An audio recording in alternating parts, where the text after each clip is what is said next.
Hüquq üzrə fəlsəfə doktoru, ehtiyatlı olan polis polkovnik. Eyni zamanda qeyd edim ki, Sadir Məmmədov 1-ci Qarabağ müharibəsinin qazisidir. Sadir müəllim, xoş gördük sizi. Sabahınız xeyir olsun. Allah şəhidlərimizə rəhmət eləsin, Yeniyanba şəhidlərinə və suverenliyimiz uğrunda canından keçən hər bir kəsə ruhları qarşısında baş əyirik. 1990-cı il 20 yanvar hadisələrində siz Şuşa şəhərinin polis rəisi olmuşsunuz. Mənə maraqlıdır ki, həmin hadisəni bir polis rəisi olaraq necə öyrəndiniz?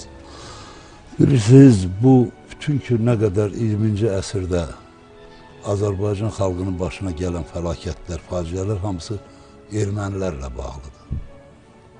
20 yanvarın ona aparan yol ermənilərin Azərbaycanlılara qarşı torpaq iddiası.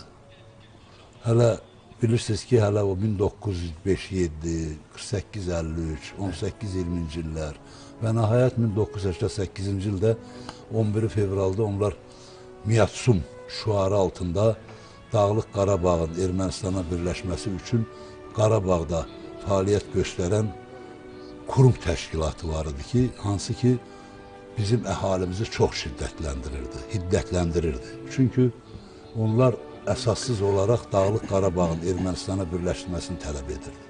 Bunlara da ən böyük dəstəyi Sovet İmperiyası, onun başında duran Mikhail Gorbaçov. Bütün liderlərin dövründə bu məsələ qaldırılır. Ancaq Mikhail Gorbaçov aşkarlıq və yenidən qurma bir siyasət yeritdi.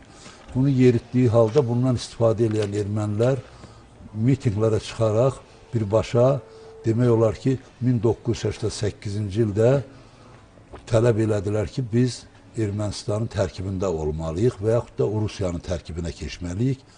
Təkib Azərbaycanın tərkibindən çıxalar. Böyük Ermənistan yaratmaq xülyası ilə ortalığa çıxmışdılar. Bu da Azərbaycan xalqının hiddətinə səbəb olmuşdu.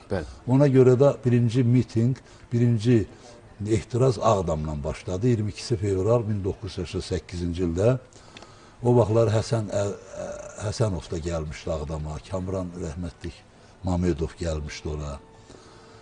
Ermənilər belə bir qərar qəbul elədilər ki, Azərbaycan Ali Soveti qərar çıxarsın ki, biz Ermənistana birləşəcəyik. Bunu ehtiraz olaraq Ağdam cəmaatı əskərənə tərəf yürüyüş təşkil elədi və 2 şəhid verdik. Və bu məsələ genişləndi. Azərbaycanda zəif bir hakimiyyət var idi. Heç cürə mərkəzə, Moskvaya heç nə deyə bilmirdi. Amma Ümummilli lider Heydər Əliyev o zaman Moskvada öz sözünü dedi, etirazını bildirdi buna. Yox, o hadisədə oldu. Mən o məsələyə gələcəm. Və bununla da 1988-ci ildə başlayan bu hadisələr gəldi o dövrə çıxdı ki, artıq 1989-cu ildə 17 noyabrda Bakıda mitinqlər başladı. Və bu mitinqlər başlayanda artıq burada Sovet İmperiyasının Dövlət Təhlükəsizlik Komitəsinin təxribat qrupları yerləşdirilmişdi. Azərbaycan polisin tərk silah eləmişdilər, silahlarını almışdılar. Bütün polislərin? Bəli, polislərin silahlarını almışdılar. Təkcə burada yox, 11 rayonda bu məsələyə baxmışdılar. 11 rayonda əhali tətillərə qalxdı ki, nə üçün Dağlıq Qarabağ məsələsini həll eləmirsiniz. Gorbaçov isə Ermənistanın deputatları ilə Silva Kaputyanla Azərbaycan Ali Sovetinin deputatlarını bir vaxtda qəbul elədi. Baxmayaraq ki, ehtiraz bizimki idi ki, bunlar düzgün hərəkət eləmir, Ermənistanı niyə bura qoşurdu?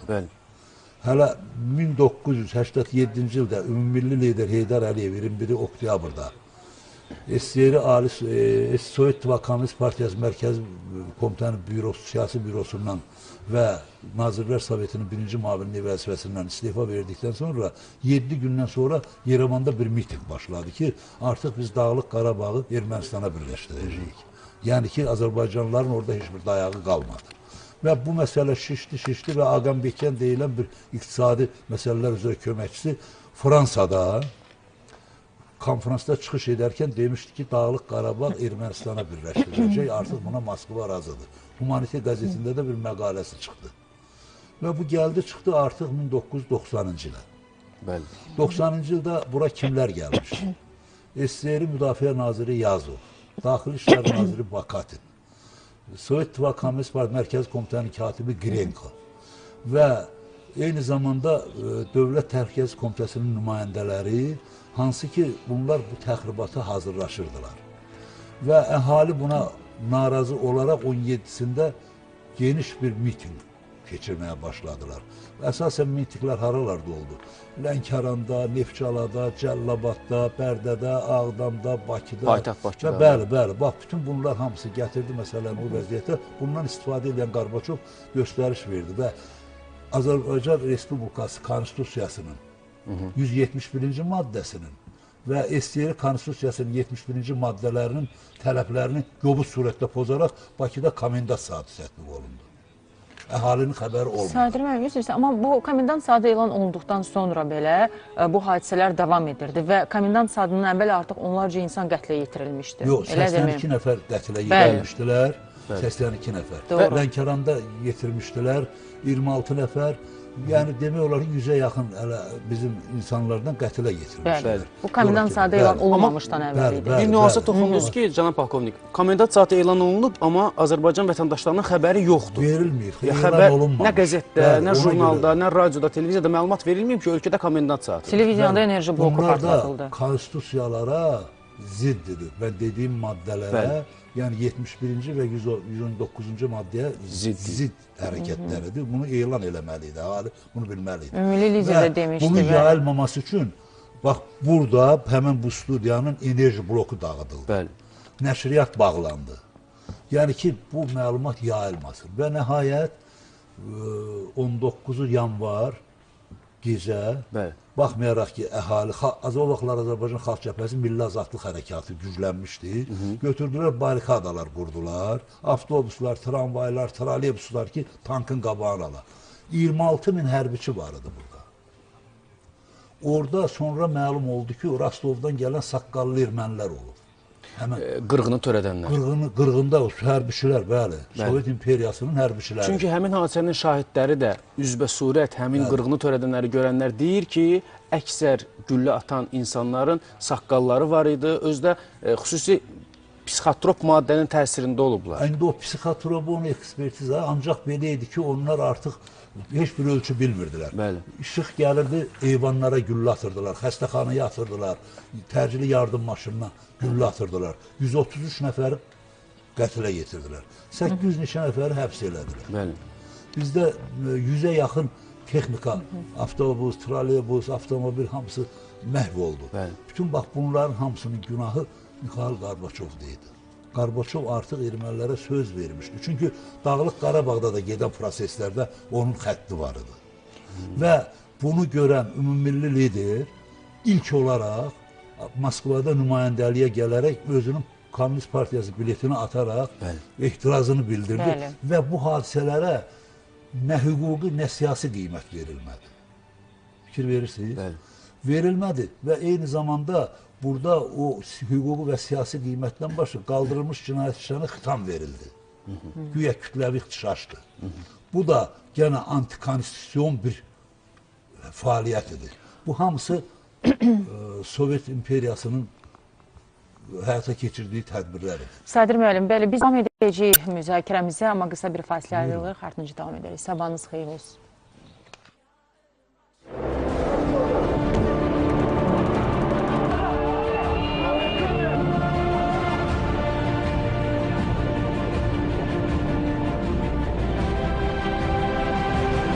Меня привела сюда трагедия, случившаяся в Азербайджане. Я узнал об этом вчера утром и, естественно, оставаться равнодушным этому событию не смог.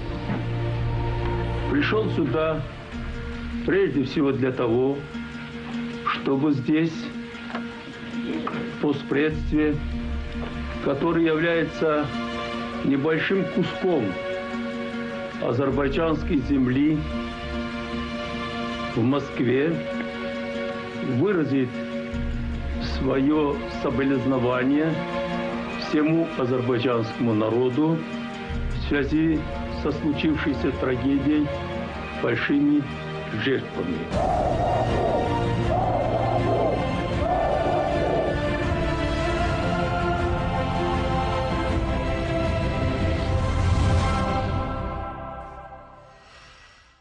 Telesəhər davam eləyir və bizim studiyamıza növbəti qonaq da təşrif buyurdu. Onu da sizə təqdim etmək istəyirəm. Tarix elmləri doktoru, professor Qabil Əliyev studiyamızdadır. Sabahınız xeyir Qabil müəllim, xoş gəlmişsiniz. Sabahınız xeyir Qabil müəllim, xoş gördük. Qabil müəllim, bugün çox əhəmiyyətli bir tarixdən danışırıq ki, elə sizdən əvvəl Sadir müəllimlə biz gəlib artıq o mərhələyə çatdıq ki, bu tarixin söylədi də Sadir müəllim də buna hüquqi, siyasi qiymət verilmədi 20 yanvar hadisəsinə və hətta açılan cinayət işinə belə xitam verildi.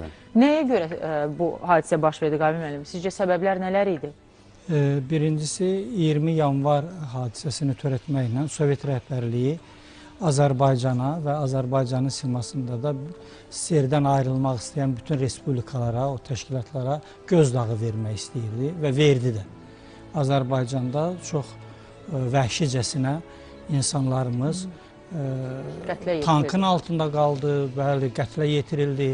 Hətta belə tank kolonnası gedəndə kənara çəkilmiş avtomobil, mini avtomobilin üzərinə tank çıxdı. 3 bizim elmlər doktorumuz həmin vaxt həlak oldu.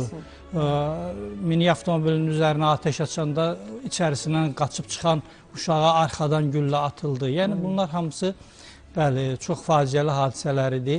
Ancaq 20 yanvar təkcə qanlı yanvar, qara yanvar deyil, həm də xalqımızın şərəf tarixidir. Bəli.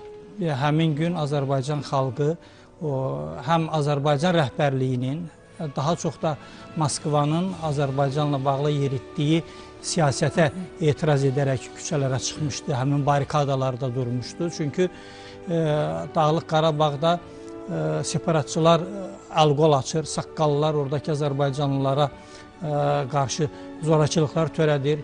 Ondan öncə 250 min Azərbaycanlı Ermənistandan qovulur.